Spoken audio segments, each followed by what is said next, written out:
onye sana 5 na ala ọtọfa abelewa then na ala wa ava na ikoku 20 ụmụtọrọ Muhammad 50 Wazobia 100 wa Wolowo 200 wa Amadu Bello 500 nna naziki iwe 1000 Clementation gụ ya na free pension onwele ego esi esi ede nne nmasị na chidi mmadụ onwele ya akpata nwunye nmasị na chidi mmadụ maka na abaga na-ebote ete otego anyị pụtara ụwa obodo nwee 2 party house na the whole federation obodo na-ebi isi anụ ọ bụ izu egbukọ na abaga na wọgbu udene tọọ imi ụtaba tọọ ọta ka agụ tọọ aja aba tọọ ekwu eme tọọ ọsọrọ tọọ totokwuru ọrụ tọọ ọmụmụ awa tọọ ajịrị tọọ ugo tọọ ugegbe tọọ aja agụ tọọ mmụọ ọkụ tọọ igwebike tọọ ụmụ ekwu eme tọọ igwebike tọọ udoka tọọ ọganiru tọọ njikọ ọka tọọ ịfụnanya tọọ ụmụọma tọọ ife adịgo tọọ obi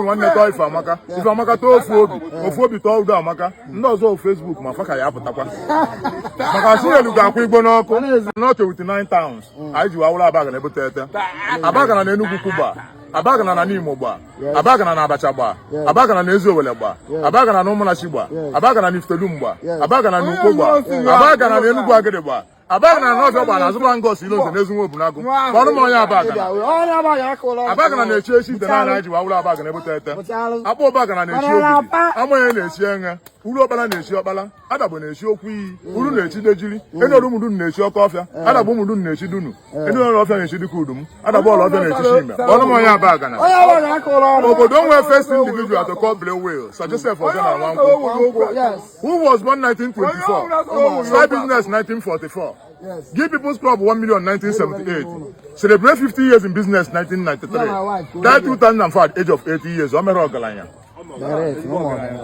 I went JSPC Nwokolo Ballester. Jacob Sunday Patrick Ishukwu Pascal Jack. Ballester Collar Bar 1962, 5 years before Biafra Civil War. Who died 2015 at age of 75 years. Married to Lady Ballester Patricia Nwokolo. Mwasi na Abaga na ebote eto Oluwaga na mba. Maka na 1956 ka Queen Elizabeth bịa Nigeria. Ewelego Louis Ojukwu ndị anya. Oluwe 1982 Pope John Paul I bịa Nigeria. Ewelego Sajo Nwankwo ndị anya. Na Abaga na enwere swag. Abaga na enwe ngabasị. Obodo nwere first Professor Nwankwo Chukwuemeka. Obodo nwere first Vice Chancellor University of Gambia late Professor Ikenua. Mmụọ na-apụ apụ kedu na edi stop m onye fụrụ ibia na ya emekwana ya ụmụ aka anụ na-akakwa ọkpa anụ azụ aka ada ewetakwa ife dị na mmiri mgba ọmụlụ na-esi na-atụ egwu ada m abalị ụlọ na mfụ gbamgbam otukwu ọkpa na-eturo nke nne ya na ajịrịja mana ife bụ ka ibu ọla ka ize di na nwunye na-akpọli ụma na ọ na-esisi onwere ya agwa ibia nwaanyị na-achọ nwa adịghị pantị alala ụla mana onye afọ na-asa amara ọfịa wa ọfịa alụsị ahụ maka alụsị epempe aka na-abụ ka eji ebu ya ọ maka efi atalụ ya na ewu awụrụ ofu prize masị na chidi mmadụ igwe n'ime ndụ na afọ na-asọ ọkụ ụlọ ọbọgwụ echi ilo n'ike ọkụ mmanya na-egbu ọmaka na ọ nwere na ụda dala na-apụ anyị kwụ nwa 10,000 dozie enyi mfe 5 times Oliver na-abụ ka olu zuo ego ya na ndụ ya nka na nwaanyị awụla n'ebe a na-agba monkey pose iri enyi ofu wekọn rie enyi ofu ka eji rie enyi ofu baịbaị masị na chidi mmadụ igwe nna ama m na ị na-esigo that video ahụ ifo mgbe m fụ that video I felt kedu onye dị ha mgbe ịmago mgbe na-enenekwa ịmago ka mmadụ si eme ihe anyị na-enene ma mee gịnị na-atụnekwa uche n'anya I found out that I begin to like what the young man is saying. Yotago na-aga mmadụ mee ihe bụ onye Igbo metela ezigbo ihe we should come out and commend our own. Yotago ọ bụrụ na ebe dị ka na a na-preserve people history, these are the type of people ekwesị ime employ na schools if where the system is working. Ọ bụrụ na ebe the system na-alụ ọrụ ọfụma, these are the type of people ya employ na school. Ha ya nwekwa ọrụ aka enye ha timetable okay ya na-akụzi history 2 times a week mana jebe ọrụ gị work with our schedule. Within that, you employ her na school ha na-akụzi history. The more na-akụzi, the more he's educating himself and the more he's educating other people. But the system is no longer working that no. Then that no, afozi ha ebe ha na-ekwu ihe asị na ha na-aṅụ mmanya ọ na ha na ha bụ ndị ọṅụnkwụ or na ha bụ ndị na-go n'iyi. Mana in every nonsense there is sense in it.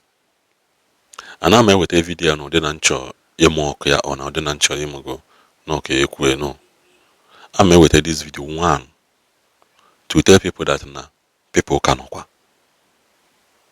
There are people who have been afu in man. I had to go to the society mega or this that I sena onye ọbụla na-akpọrọ suit anara ekwu eziokwu. Onye ọbụla na-akpọrọ suit amara ihe ọ na-eme. Wishi na ihe na-ewu ndị be anyị kịta dat na ibe bịa inwe ka ndị be anyị esi miti onye Igbo ibe ha.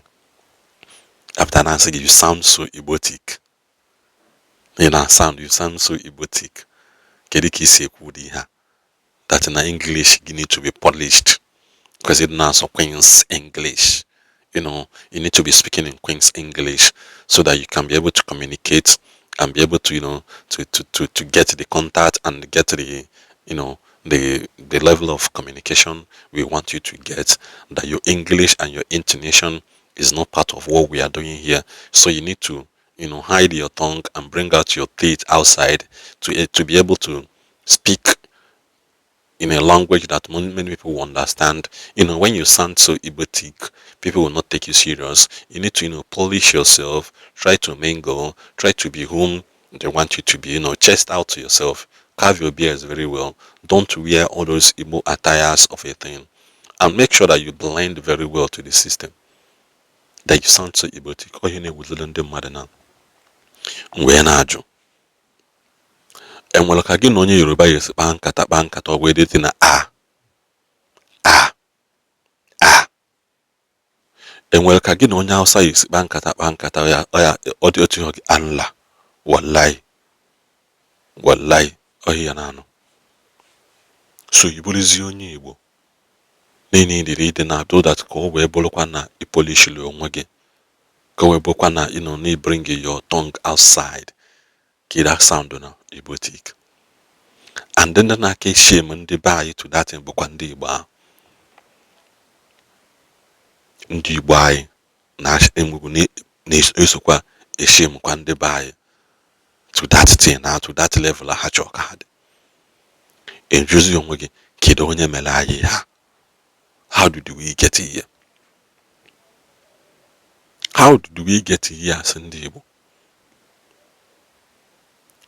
Ịchọrọ isi Igbo chọgodi tie oyibo na ya tie oyibo ka onye ọbụla na-anụ ya mara oke na onye a na-asụ ya bụ onye Igbo. Because o nwere ya pụtasị ndị Anambra ọ bụrụ Anambra lice yam college. So by the time if mmadụ kwuru that kind of chapter amụbi ha amụ na onye fuliwe na ihe a bụrụkwa asụsụ onye ahụ. Mana ịpụtazi onye Igbo ewelukwasị gị na ije na China, ndị China na Marochukwu na-eme nka, ndị Japan na Marochukwu na-eme nke ọzọ. Ndị obodo a ọ bụ na ha nara eme 100 fasting, ha nara eme 90 days, ha nara eme 200 days, mana ha jikwa wee mee nke ọzọ. Akwa ihe ọ na-achọ ka ịmata dị ha. Mana ọ the same person na-akọ onye Igbo ọnụ, onye Igbo ibi ọnụ maka na osoro nwa English. Mana ije China, ndị China na-eme employ English interpreters. Ije n'obodo oyibo, English speakers na-eme Chinese people employ ka we nwee ike gịnị communicate because they want to do business. So many of our people in Nigeria today, now so China, are doing interpretation to so many big Chinese companies in Nigeria. That is the advantage of languages. Inara asụ asụsụ onye ọzọ ka e wee wele amụ aga amụrụ ịmara asụ. Afụnụ mgbe ebe mmadụ mụọkụ onye China maka na onye China mụọkụrụ onye China ibia maka na ọ nara asụta English. Afụnụ bere ọmịa sọsọ na Igbo anyị. Ndị Hausa megidere ihe wee create ihe Boko Haram. In other words, na education is a sin. Onye ha create megide ihe onwero ndị ka ndị Hausa agba akwụna. Hausa na-agba gwogwo ebe nke ha nọ wee ka njọ na ha na-eme under age self. Mana ha create a group of people si na ejide ndị be ha na-agba akwụna jide njidekwa ndị na-aṅụ nkwụ mana o nwere onye mekarị ndị a na nkwụ ịnọrọ ugwu asị ya ma ihe nne ha na-amịgwa ụgwọ ịgwaza ndị Yoruba gịnị so many top Yoruba lecturers, top engineers are still speaking Yoruba today. Mana ndị Igbo anyị iyom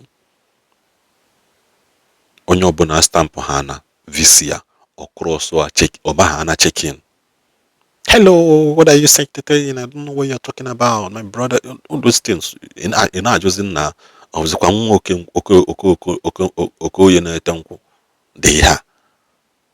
I am not against you speaking English or trying to, communicate and develop your mind.